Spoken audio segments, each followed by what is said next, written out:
वो मुसाफिर अरब के सहरा में अकेला चला जा रहा था।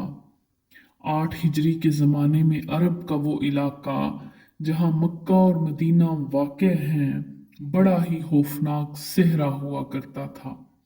जलता और इंसानों को झुलसाता हुआ रेगजार। एक तो सहरा की अपनी सोबतें थीं, दूसरा खतरा रहज़नों का था।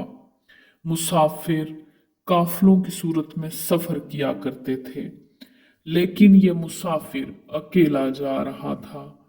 वो आला नस्ल के जंगी घोड़े पर सवार था। उसकी जिरा घोड़े की जीन के साथ बंधी हुई थी। उसकी कमर से तलवार लटक रही थी और उसके हाथ में बर्छी थी। उस जमाने में मर्दों के कद दराज, सीने चौड़े और जिस्म घुटे हुए होते थे। ये अकेला मुसाफिर भी इन्हीं मर्दों में से था, लेकिन वो जिस अंदाज से घोड़े की पीठ पर बैठा हुआ था, उससे पता चलता था कि वो शख्स सवार है और वो कोई मामूली आदमी नहीं। उसके चेहरे पर खौफ का हल्का सा भी तासुर नहीं था कि रहज़न उसे लूट लेंगे, उससे इतनी अच्छी नस्ल का घोड़ा छीन लेंगे और उसको पैदल सफर करना पड़ेगा। लेकिन उसके चेहरे पर जो तासुर था वो कुदरती नहीं था। वो कुछ सोच रहा था, यादों से दिल बहला रहा था, या कुछ यादों को जहन में दफन करने की कोशिश कर रहा था। आगे एक घाटी आ गई। घोड़ा चढ़ता चला गया। हासी बुलंदी पर जाकर जमीन हमवार हुई। सवार ने घोड़ा रोक कर उसे घुमाया और रकाबों पर खड़े होकर पीछे देखा। उसे मक्का नजर ना आया। मक्का उफक के नीचे चला गया था। अबू सुलेमान, उसे जैसे आवाज सुनाई दी हो, अब पीछे ना देखो, मक्का को जहन से उतार दो। तुम मर्दे मैदान हो, अपने आप को दो हिस्सों में ना कटने दो। अपने फैसले पर कायम रहो। तुम्हारी मंजिल मदीना है। उसने मक्का की सिमत से निगाहें हटा ली, घोड़े का रुख मदीना की तरफ किया और बाग को हल्का सा झटका दिया। घोड़ा अपने सवार के इशारे समझता था। जची तुली चाल चल पड़ा। सवार की उम्र 43 बरस थी, लेकिन वो अपनी उम्र से जवान लगता था। सुलेमान उसके बेटे का नाम था। उसके बाप का नाम अल वलीद था, लेकिन सवार ने खालिद बिन अल वलीद की बजाय अबू सुलेमान कहलाना ज्यादा पसंद किया था। उसे मालूम न था कि तारीख उसे खालिद बिन वलीद के नाम से याद रखेगी और ये नाम इस्लाम की अस्करी रवायात और जज्बे का दूसरा नाम बन जाएगा। मगर 43 बरस की उम्र में जब खालिद मदीने की तरफ जा रहा था, उस वक़्त वो मुसलमान नहीं था। छोटी छोटी झड़पों के अलावा वो मुसलमानों के खिलाफ दो बड़ी जंगें, जंगे ओहद और जंगे खंदक लड़ चुका था। जब रसूल अकरम सल्लल्लाहु अलैहि वसल्लम पर 610 ईस्वी बरोज सोमवार पहली वही नाजिल हुई, उस वक़्त खालिद की उम्र 24 साल थी। उस वक़्त तक वो अपने कबीले बनु मखजूम की अस्करी कुवत का कायद बन चुका था। बनु मखजूम का शुमार कुरैश के चंद एक मुअज़्ज़ज़ खानदानों में होता था। कुरैश के अस्करी अमूर उसी खानदान के सपुर्द थे। कुरैश खालिद के बाप अल वलीद के अहकाम और फैसले मानते थे। 24 बरस की उम्र में यह हैसियत खालिद को भी हासिल हो गई थी, मगर इस हैसियत को ठुकरा कर खालिद अबू सुलेमान मदीने को जा रहा था। कभी वो महसूस करता जैसे उसकी जात से कोई कुवत उसे पीछे को घसीट रही हो, जब वो इस कुव्वत के असर को महसूस करता तो उसकी गर्दन पीछे को मुड़ जाती, लेकिन उसको अपनी जात से एक आवाज उठती सुनाई देती, आगे देख खालिद, तू वलीद का बेटा तो है लेकिन वो मर गया है। अब तू सुलेमान का बाप है और वो जिंदा है। उसके जहन में दो नाम अटक गए, मोहम्मद सल्लल्लाहु अलैहि वसल्लम जो एक नया दीन लाए थे, और अल वलीद जो खालिद का बाप और मोहम्मद और आपके नए दीन का बहुत बड़ा दुश्मन था। बाप ये दुश्मनी विरसे के तौर पर खालिद के हवाले करके दुनिया से उठ गया था। खालिद के घोड़े ने पानी की मुश्क पर अपने आप ही रुख बदल लिया था। खालिद ने उधर देखा, उसे गोल दायरे में खजूरों के दरख्त और सहरा के झाड़ी नुमा दरख्त नजर आए। घोड़ा उधर ही जा रहा था। नहलस्तान में दाखिल होकर खालिद घोड़े से कूद गया। अमामा उतार कर वो पानी के किनारे दो जानू हो गया। उसने पानी चुल्लू भर भर कर अपने सर पर डाला और दो चार छींटे मुंह पर फेंके।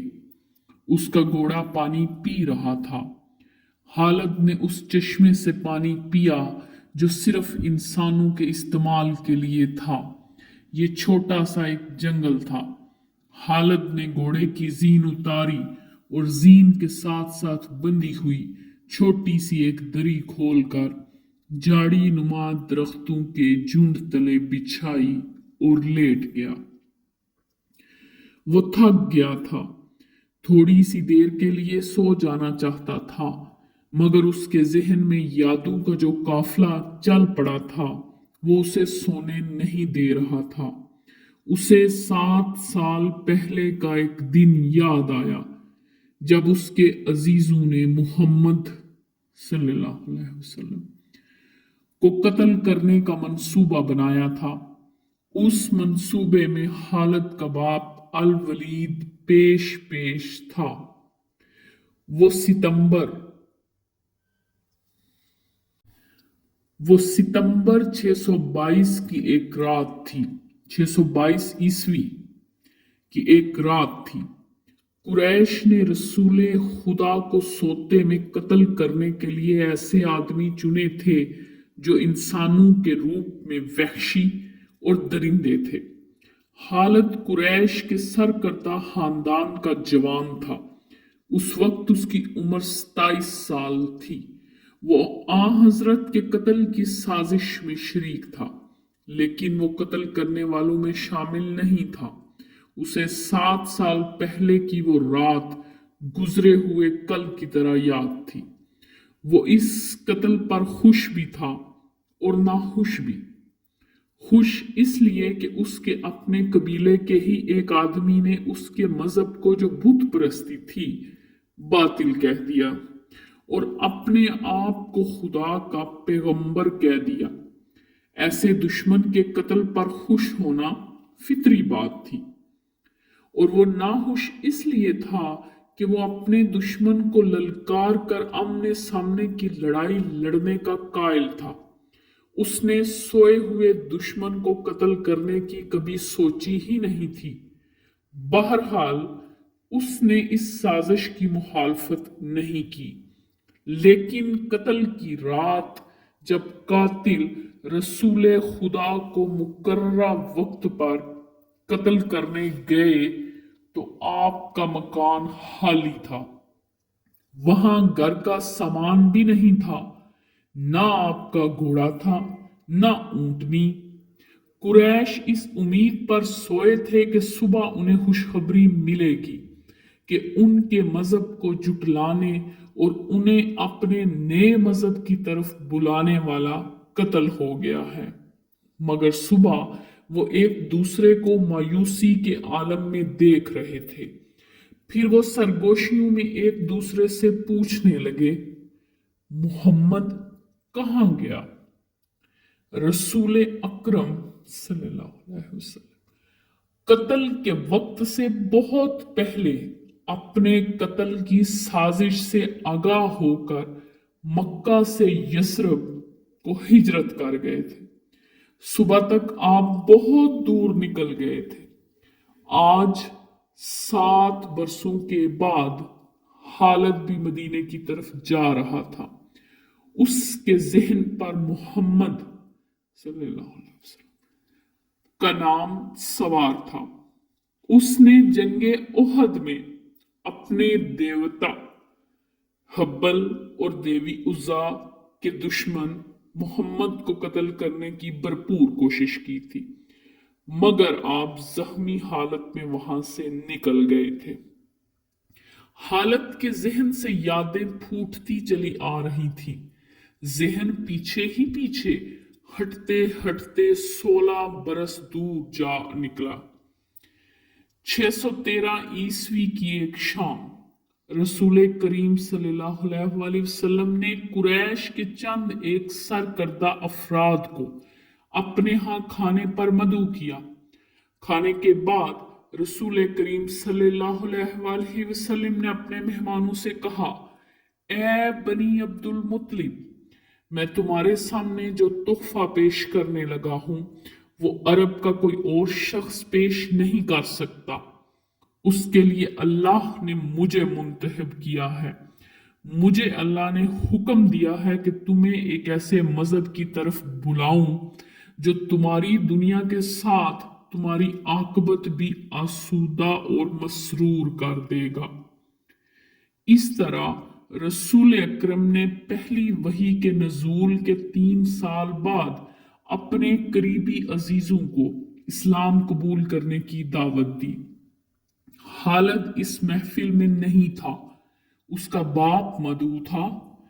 उसने हालिद को मजाक उड़ाने के अंदाज में बताया था कि अब्दुल मुत्तलिब के पोते मोहम्मद ने कहा है कि वो अल्लाह का भेजा हुआ नबी है। हम जानते हैं अब्दुल मुत्तलिब कुरैश का एक सरदार था। अल वलीद ने अपने बेटे हालिद से कहा, बेशक मोहम्मद का खानदान आला हैसियत रखता है, लेकिन नबूवत का दावा इस खानदान का कोई फर्द क्यों करे? अल्लाह की कसम, कसम हुब्बल और उज़्ज़ा, मेरे खानदान का रुतबा किसी से कम नहीं। क्या नबूवत का दावा करके कोई हमसे ऊंचा हो सकता है? आपने उसे क्या कहा है? हालिद ने पूछा। पहले तो हम चुप हो गए, फिर हम सब हंस पड़े, वलीद ने कहा। लेकिन मोहम्मद के चचाजाद भाई अली इब्ने अबू तालिब ने मोहम्मद की नबूवत को कबूल कर लिया है। हालिद अपने बाप की तंजिया हंसी को भूला नहीं था। हालिद को 629 ईस्वी के एक रोज मक्का और मदीना के रास्ते में एक नहलस्तान में लेटे हुए वो वक्त याद आ रहा था। रसूल अल्लाह, जिनकी नबूवत को कुरैश के सरदार कबूल नहीं कर रहे थे, इस नबूवत को लोग कबूल करते चले जा रहे थे। उनमें अक्सरियत नौजवानों की थी। बाज मुफलिस लोगों ने भी इस्लाम कबूल कर लिया। इससे नबी करीम सल्लल्लाहु अलैहि वसल्लम के हौसले में जान आ गई। आप सल्लल्लाहु अलैहि वसल्लम ने इस्लाम की तबलीग तेज कर दी। आप सल्लल्लाहु अलैहि वसल्लम बुत परस्ती के खिलाफ थे। मुसलमान उन 360 बुतों का मजाक उड़ाते थे जो काबा के अंदर और बाहर रखे हुए थे। तलुए इस्लाम से पहले अरब एक खुदा को मानते थे और पूजते उन बुतों को थे। उन्हें वो देवियां और देवता कहते और उन्हें अल्लाह के बेटे और बेटियां मानते थे। वो हर बात में अल्लाह की कसम खाते थे। कुरैश ने देखा कि मोहम्मद के जिस दीन का उन्होंने मजाक उड़ाया था वो मकबूल होता जा रहा है, तो उन्होंने आप सल्लल्लाहु अलैहि वसल्लम की तबलीगी सरगर्मियों के खिलाफ महाज बना लिया और मुसलमानों को जीना हराम कर दिया। हालत को याद आ रहा था कि उसने अल्लाह के रसूल को गलियों और बाजारों में लोगों को इकट्ठा कर करके उन्हें इस्लाम कबूल करने की दावत देते और बताते देखा था कि बुत उन्हें ना फायदा दे सकते हैं ना नुकसान। इबादत के लायक सिर्फ अल्लाह है जो वहदह ला शरीक है। रसूल खुदा की मुखालफत के कायद कुरैश के 4 सरदार थे। एक तो हालत का बाप अल वलीद था, दूसरा नबी करीम का अपना चचा अबू लहब था, तीसरा अबू सुफियान था और चौथा अब्बुल हुक्म था जो हालत का चचाजाद भाई था। मुसलमानों पर सबसे ज्यादा जुल्म और तशद्दुद उसी शख्स ने किया था। वो जहालत की हद तक कीना परवर और मुस्लिम कुश था। इसीलिए मुसलमान उसे अबू जहल कहते थे। ये नाम इतना आम हुआ कि लोग जैसे उसका असल नाम भूल ही गए। तारीख ने भी इस पस्त कद, भेंगे और लोहे की तरह मजबूत आदमी को अबू जहल के नाम से ही याद रखा है। हालत को ये यादें परेशान करने लगी, शायद शर्मसार भी। कुरैश के लोगों ने रसूल खुदा के घर में कई बार गलाजत फेंकी थी। जहां कोई मुसलमान इस्लाम की तबलीग कर रहा होता, वहां कुरैश के आदमी जा पहुंचते, हुल्लड़ मचाते थे। बदहलाक और दुदकारे हुए आदमियों को रसूल खुदा को परेशान करते रहने के काम पर लगा दिया गया था।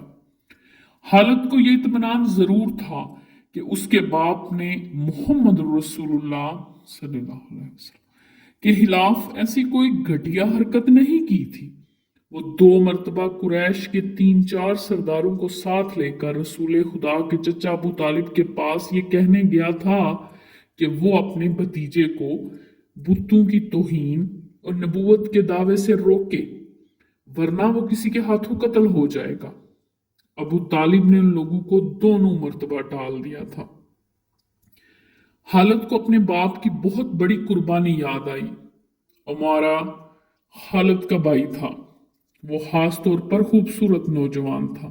वो ज़हीन था और उसमें बांकपन भी था। हालत के बाप अल वलीद ने अपने इतने खूबसूरत बेटे अमारा को कुरैश के 2 सरदारों के हवाले किया और उन्हें कहा कि उसे मोहम्मद के चचा अबू तालिब के पास ले जाओ और उसे कहो कि मेरा बेटा रख लो और उसके बदले मोहम्मद हमें दे दो। हालत अपने बाप के इस फैसले पर कांप उठा था और जब उसका भाई अम्मारा दोनों सरदारों के साथ चला गया था तो हालत तन्हाई में जाकर बहुत रोया था। अबू तालिब सरदारों ने अम्मारा को रसूल करीम के चचा के आगे करके कहा, इसे तुम जानते हो, ये अमारा बिन अल वलीद है। तुम ये भी जानते हो कि बनु हाशिम ने जिसके तुम सरदार हो अभी तक इस जैसा सजीला अक्लमंद जवान पैदा नहीं किया। ये हम हमेशा के लिए तुम्हारे हवाले करने आए हैं। इसे अपना बेटा बनाकर रखोगे तो तमाम उम्र फर्मा बरदार रहेगा, और अगर उसे अपना गुलाम बनाओगे तो कसम है तुम पर अपनी जान भी कुर्बान कर देगा। मगर तुम इसे मेरे हवाले क्यों कर रहे हो? अबू तालिब ने पूछा। क्या बनु मखजूम की माओ ने अपने बेटों को नीलाम करना शुरू कर दिया है? कहो, इसकी कितनी कीमत चाहते हो? इसके एवज हमें अपना भतीजा मोहम्मद दे दो। कुरैश के एक सरदार ने कहा, तुम्हारा ये भतीजा तुम्हारी रिस्वाई का बायस बन गया है। उसने तुम्हारे अबाउजदाद के मजहब को रद्द करके नया मजहब बना लिया है। क्या तुम देख नहीं रहे हो कि उसने कबीले में आदमी को आदमी का दुश्मन बना दिया है? तुम अब मेरे भतीजे को ले जाकर क्या करोगे? कत्ल। कुरैश के दूसरे सरदार ने जवाब दिया, हम मोहम्मद को कत्ल करेंगे। नौजुबिल्लाह, ये बेइंसाफी नहीं होगी। तुम देख रहे हो कि हम तुम्हारे भतीजे के बदले तुम्हें अपना बेटा दे रहे हैं। ये बहुत बड़ी बेइंसाफी होगी। अबू तालिब ने कहा, तुम मेरे भतीजे को कत्ल करोगे और मैं तुम्हारे बेटे को पालूंगा, उस पर खर्च करूंगा और उसे बहुत अच्छी जिंदगी दूंगा। तुम मेरे पास कैसा इंसाफ लेकर आए हो? मैं तुम्हें इज्जत से रुखसत करता हूं। हालत ने जब अपने भाई को अपने सरदारों के साथ वापस आते देखा और सरदारों से सुना कि अबू तालिब ने यह सौदा कबूल नहीं किया, तो हालिद को दिल्ली मुसर्रत हुई। मोहम्मद का तुमने क्या बिगाड़ लिया अबू सुलेमान? हालत की जात से एक सवाल उठा।